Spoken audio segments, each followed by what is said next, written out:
Hello everyone, welcome to electrical dose. दोस्तों बहुत बहुत स्वागत है आप सभी का हमारे यूट्यूब चैनल में। दोस्तों ICMR Indian council of medical research NIV Pune की तरफ से एक रिक्रूटमेंट आई हुई है डिप्लोमा के लिए, डिग्री के लिए, ITI वालों के लिए। ये रिक्रूटमेंट है, टोटल 80 वैकेंसियाँ हैं। डिप्लोमा वालों और डिग्री वालों के लिए टेक्निकल असिस्टेंट की वैकेंसी है, ग्रुप बी की नॉन मिनिस्ट्रियल पोस्ट है, लेवल 6 का लेवल होने वाला है, और टेक्नीशियन की ITI वालों के लिए लेवल 2 का लेवल होने वाला है। इस वीडियो में हम डिटेल में बात करेंगे। लास्ट जो ऑनलाइन एप्लीकेशन की जो लास्ट डेट है अप्लाई करने की वो 10 दिसंबर है।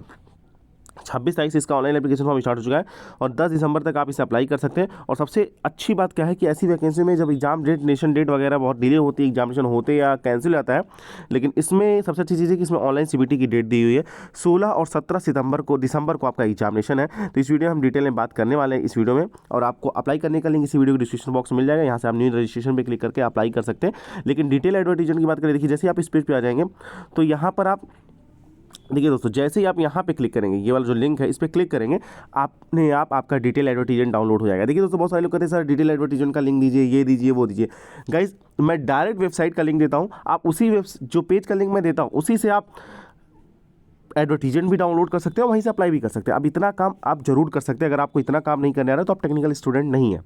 चलिए दोस्तों, वीडियो को यहाँ पे PDF में डाउनलोड कर लेता हूँ। अगर आपको ये PDF फिर भी नहीं डाउनलोड कर पा रहे हैं तो टेलीग्राम ग्रुप को जुड़ जाइए। वीडियो को अपलोड होने के 10 से 15 मिनट बाद आपको ये वीडियो टेलीग्राम ग्रुप पर ये PDF मिल जाएगी। चलिए दोस्तों, इसका PDF में डाउनलोड कर लेता हूँ। जितनी इंपॉर्टेंट चीज़ें आप सभी लोगों से डिस्कशन करता हूँ। यहाँ पर आप देख सकते हैं ICMR NIV, जिसका हेडक्वार्टर है डॉक्टर अम्बेडकर रोड, पुणे महाराष्ट्र में। 26 तारीख का इसका नोटिस है और एडवर्टीजमेंट नंबर 01/NIV/Tech/2023। लेवल 6 में आपको 35,400 का बेसिक मिलने वाला है और टेक्नीशियन के लिए लेवल 2 है 19,900 आपका यहाँ पर बेसिक पे होने वाला है। इंपॉर्टेंट डेट्स मैंने पहले बता दी। 26 तारीख से इसका ऑनलाइन एप्लीकेशन फॉर्म स्टार्ट हो चुका है। 10 दिसंबर तक रात में 12 बजे तक आप इसका ऑनलाइन एप्लीकेशन फॉर्म भर सकते हैं। एडमिट कार्ड जैसे ही साइट पे आएगा मैं आप सभी लोग को वीडियो के माध्यम से बता दूंगा। कंप्यूटर बेस्ड जो CBT की डेट है वो 16 और 17 दिसंबर है। टेक्निकल असिस्टेंट में बात कर लेते हैं तो टोटल 49 वैकेंसियां हैं, जिसमें 22 UR की, SC की 7, ST की 3, OBC की 13 और EWS की 4। टेक्नीशियन की 31 वैकेंसियां, जिसमें UR की 14, SC की 4, ST की 2, OBC की 8 और EWS की 3 है। टोटल 80 वैकेंसियां यहाँ पर आप सभी लोग देख सकते हैं। टेक्निकल असिस्टेंट के लिए जो आपकी एज लिमिट है वो 18 साल से 30 साल है, और टेक्नीशियन के लिए आपकी जो एज लिमिट है 18 साल से 28 साल। OBC को 3 साल का रिलेशन, SC/ST को 5 साल का रिलेशन मिलने वाला है। देखिए अब दोस्तों हम यहाँ पर बात कर लेते हैं अलग अलग। देखिए सबसे जो पहली वैकेंसी है वो TA जो टेक्निकल असिस्टेंट की वैकेंसी, उसमें टोटल 32 वैकेंसी है, जिसमें UR की 15, SC की 4। अगर आपने फर्स्ट क्लास से बैचलर डिग्री में microbiology, medical microbiology, virology, immunology, zoology, इन सभी से आपने अगर आपने फर्स्ट क्लास का बैचलर डिग्री करके रखा हुआ है तो आप इस फॉर्म को फिलअप कर सकते हैं। दूसरी वैकेंसी दोस्तों बायो इन्फॉर्मेटिक्स की है, जिसमें अगर आपने बैचलर डिग्री की हुई है बायो इन्फॉर्मेटिक्स से तो आप एलिजिबल हैं।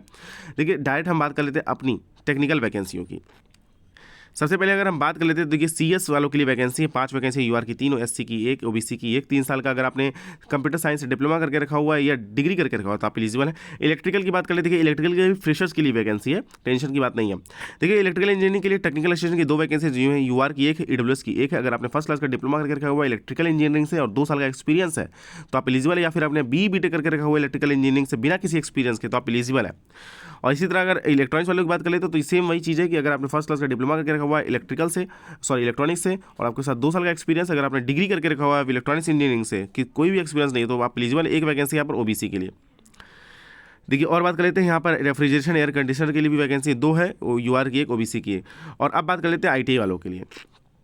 ITI में आप देख सकते हैं कि अगर हम बात कर लेते हैं ITI में तो इलेक्ट्रिकल की बात कर लेते तो 4 इलेक्ट्रिकल की वैकेंसी, जिसमें UR की 3, OBC की 1 है। अगर आपने यहाँ पर 12th किया हुआ है ITI इंटरमीडिएट से, आपने साइंस सब्जेक्ट है, आपका मिनिमम 55% मार्क्स है, और या फिर सेकेंड इसकी जो एलिजिबिलिटी है, अगर एटलीस्ट 1 ईयर का डिप्लोमा रिक्वायर्ड है आपका एटलीस्ट 1 ईयर का डिप्लोमा आपका रिक्वायर्ड है इलेक्ट्रिकल इंजीनियरिंग। सेम इसी तरह इलेक्ट्रॉनिक्स में भी अगर आपने 12th किया है और या फिर इंटरमीडिएट ने आपने साइंस सब्जेक्ट से पास किया है तो आपके लिए वैकेंसी है एटलीस्ट 1 ईयर का डिप्लोमा इलेक्ट्रॉनिक्स से या फिर इंस्ट्रूमेंटेशन से रिक्वायर्ड है। RAC के लिए भी सेम वही एलिजिबिलिटी है, अलग अलग वैकेंसियाँ यहाँ पर दी गई हैं। एक्स सर्विसमैन और पीडब्ल्यूडी कैटेगरी के लिए भी यहाँ पर वैकेंसी रखी गई है। आप सभी लोग को जितनी भी एलिजिबिलिटी से रिलेटेड चीज़ें थी, चाहे वॉइस लिमिट हो, ये सब चीज़ें बता दी। देखिए फॉर्म फीस की बात कर लेते हैं। SC ST पीडब्ल्यूडी और वुमेन कैटेगरी को कोई भी फॉर्म फीस यहाँ नहीं रखी गई है। और हम बात कर लेते हैं अदर की, तो यहाँ पर आपको जो भी आपकी UR OBC और EWS की कास्ट है उनको 300 रुपये प्लस जो भी आपका ट्रांजेक्शन फ़ी वगैरह रहेगा वो आपको देना पड़ेगा। एज इलेक्शन मैंने पहले ही आपको बता दिया कि OBC को 3 साल का, SC ST को 5 साल का, PWD को 10 साल का। PWD अगर आप OBC से बिलोंग करते हैं 13 साल, और PWD अगर SC ST से बिलोंग करते हैं तो 15 साल का यहाँ पर एक्सपीरियंस रिक्वायर्ड रखा गया है। चलिए, और अगर हम इंपॉर्टेंट चीज़ों की बात कर लेते हैं, सिलेक्शन प्रोसेस की बात कर लेते हैं, तो एलिजिबल जो भी कैंडिडेट्स होंगे उनको ऑल कंप्यूटर बेस्ड CBT देना होगा। इसके बाद आपका डॉक्यूमेंट वेरिफिकेशन होगा, तब आपका फाइनल मेडिकल वगैरह के बाद आपका फाइनल सिलेक्शन होगा। यहाँ पे बात कर लेते हैं CBT की, तो हिंदी और इंग्लिश दोनों में पेपर होगा। 90 मिनट का पेपर होगा, और 90 मिनट में आपको दोस्तों टोटल 100 क्वेश्चन आएंगे, सेक्शन A और सेक्शन B। सेक्शन A में टोटल 30 मार्क्स का क्वेश्चन होगा, और सेक्शन B में आपका 70 मार्क्स का क्वेश्चन होगा। देखिए, अब सेक्शन A और सेक्शन B में नंबर आप क्वेश्चन मैंने आपको बता दिया। सेक्शन A में दोस्तों देखिए, आपका जो 30 क्वेश्चन होगा वो आपका general intelligence, general awareness, quantity aptitude, computer skill, English language, ये सब क्वेश्चन होंगे। 30 क्वेश्चन इसमें होंगे, और आपका जो मिनिमम होगा वो 30 मार्क्स का ही मैक्सिमम मार्क्स होगा। मतलब हर क्वेश्चन 1 मार्क कैरी करेगा, और 1/4 की निगेटिव मार्क की होगी। इसके बाद आपका देख सकते हैं जो सेक्शन B होगा उसमें 70 क्वेश्चन होंगे, जिसमें देख सकते हैं कि लो लेवल के 10% क्वेश्चन होंगे, मीडियम लेवल के 70% और हायर लेवल के 20% क्वेश्चन होंगे। तो 70 क्वेश्चन इसमें भी होंगे, 70 मार्क्स कैरी करेगा। टोटल यहाँ पे आप देख सकते हैं 100 क्वेश्चन होंगे, 1.5 घंटे का पेपर होगा, मतलब 90 मिनट का आपको पेपर मिलेगा। जो भी कैंडिडेट आपको हायर, देखिए 95% जो वेटेज है वो दिया जाएगा आपने जो भी मार्क्स ऑब्टेन किया है CBT में, और 5% मार्क्स आपका जो एसेंशियल क्वालिफिकेशन है उससे रिलेटेड होगा, कि जैसे आपके पास एक्सपीरियंस ज़्यादा अच्छा है, आपके पास 2 साल का एक्सपीरियंस है तो आपको 1 मार्क मिलेगा, आपके पास 2 से 4 साल का एक्सपीरियंस। तो ये देखिए मार्क्स का जो डिस्ट्रीब्यूशन है एक्सपीरियंस वाइज वो यहाँ पर मेंशन किया गया है। देखिए, ये पूरा सेक्शन है आपका सिलेबस को। जनरल इंटेलिजेंस में कौन कौन से टॉपिक आएंगे, जनरल अवेयरनेस में कौन से, quantity aptitude, computer skill, English language, और अलग अलग जो आपकी पोस्टें हैं। जैसे अगर हम इलेक्ट्रिकल वालों के लिए बात कर लेते हैं, तो देखिए basic of electrical engineering, circuit law, magnetic circuit, ये सब चीज़ें दी गई हैं। पूरा डिटेल में सिलेबस दिया गया है। ये PDF आपको हमारे टेलीग्राम ग्रुप पर मिल जाएगी। और देखिए, टेस्ट सेंटर की बात कर ले, सबसे इंपॉर्टेंट जो चीज़ होती है टेस्ट सेंटर। देखिए, टेस्ट सेंटर आपका 2 होगा, एक तो मुंबई होगा, एक तो पुणे होगा। 2 जगह आपका टेस्ट सेंटर होगा। CBT के बाद आपके इसका डॉक्यूमेंट वेरिफिकेशन होगा, डॉक्यूमेंट वेरिफिकेशन के बाद आपका मेडिकल वगैरह होने के बाद आपको फाइनल ज्वाइनिंग मिलेगी। ये PDF आपको दोस्तों हमारे टेलीग्राम ग्रुप पर मिल जाएगी। आप टेलीग्राम ग्रुप को ज्वाइन कीजिए। देखिए दोस्तों, बहुत सारे लोग कहते हैं सर 2-4 वैकेंसियों में आप वीडियो बनाते हैं, 2-4 वैकेंसी हम, देखिए 2-4 भले ही जो वैकेंसी 2-4 ही हैं, ICMR, NIV या फिर जो भी रिक्वायरमेंट की वैकेंसी आती हैं।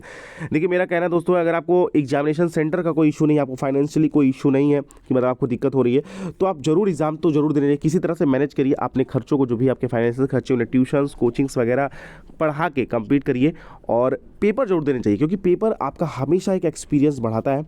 और पेपर ज़्यादा देने से सबसे ज़्यादा फायदा ये होता है कि जो एग्जामिनेशन का प्रेशर होता है वो हैंडल करना बहुत आवश्यक होता है। देखिए, जब तक हम एग्जाम देते हैं हमें लगता है कि नहीं आना चाहिए, सब कुछ आना चाहिए, ये 100% सत्य बात है। लेकिन उससे ज़्यादा इंपॉर्टेंट है कि एग्जामिनेशन का प्रेशर, जो एग्जामिनेशन में किसी भी क्वेश्चन को सॉल्व करने की हड़बड़ी है, आप रीजनिंग का क्वेश्चन लेके बैठ जाइए, SSC JEE में 50 क्वेश्चन आ रहे हैं, आपको पता है कि रीजनिंग में आप 50 में से 45 क्वेश्चन आपको आते होंगे, लेकिन जो क्वेश्चन को अप्रोच करने, जो क्वेश्चन पेपर को सॉल्व करने का अप्रोच होता है वो इतना हड़बड़ी वाला हो जाता है कि आपके बहुत सारे क्वेश्चन गलत हो जाते हैं। तो इसी अप्रोच को लेकर आपको आगे बढ़ना होगा, पॉजिटिव अप्रोच के साथ आपको आगे बढ़ना होगा ज़िंदगी में, तभी आपका सिलेक्शन हो पाएगा। चलिए दोस्तों, आज की वीडियो में बस इतना ही। वीडियो के डिस्क्रिप्शन बॉक्स में लिंक मिल जाएगा। चलिए दोस्तों, आज की वीडियो में बस इतना ही। Thanks for watching this video. See you next time.